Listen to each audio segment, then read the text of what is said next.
ছেলের পছন্দ হয়েছে, কিন্তু ছেলে বোনের জামাইয়ের পছন্দ হয়নি। মাঝে মধ্যে ইচ্ছে করে দূরে কোথাও চলে যায়। বেটা গাইরতের একটা সীমা থাকে, বেগাইরত। ছেলে বলতেছে পছন্দ হয়েছে, ছেলের বোনের জামাই পছন্দ হয় নাই।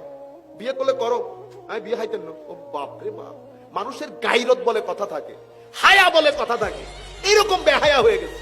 আপনাকে কে দায়িত্ব দিচ্ছে? আপনি যে পছন্দ অপছন্দের কথা বলতেছেন, বেটা এটা শরীয়তের মধ্যে হারাম। তো আপনি কে পছন্দ অপছন্দ করা?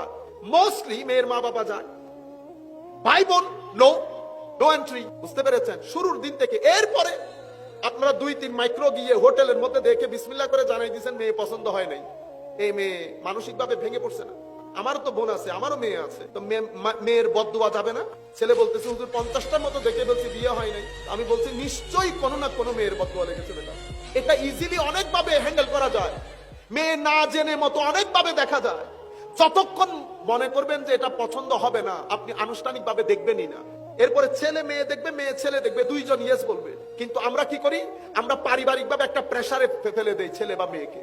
দেখা যায় সে রাজি নাই, কিন্তু মা বাবা পরিবার পরিবেশ সবার প্রেসারে পরে ইয়েস বলতে হয়। শেষ পর্যন্ত বিয়ের পরে অরাজকতা শুরু হয়। এখন তো আবার নতুন ঢং শুরু হয়েছে। এখন ছেলেরও সম্পর্ক থাকে, মেয়েরও সম্পর্ক থাকে। মারা সবকিছু জানে, কিন্তু বাবাদের সাথে শেয়ার করে না, ভাইদের সাথে শেয়ার করে না। বিয়ের 3 দিন পরে অবস্থা খারাপ হয়ে যায়।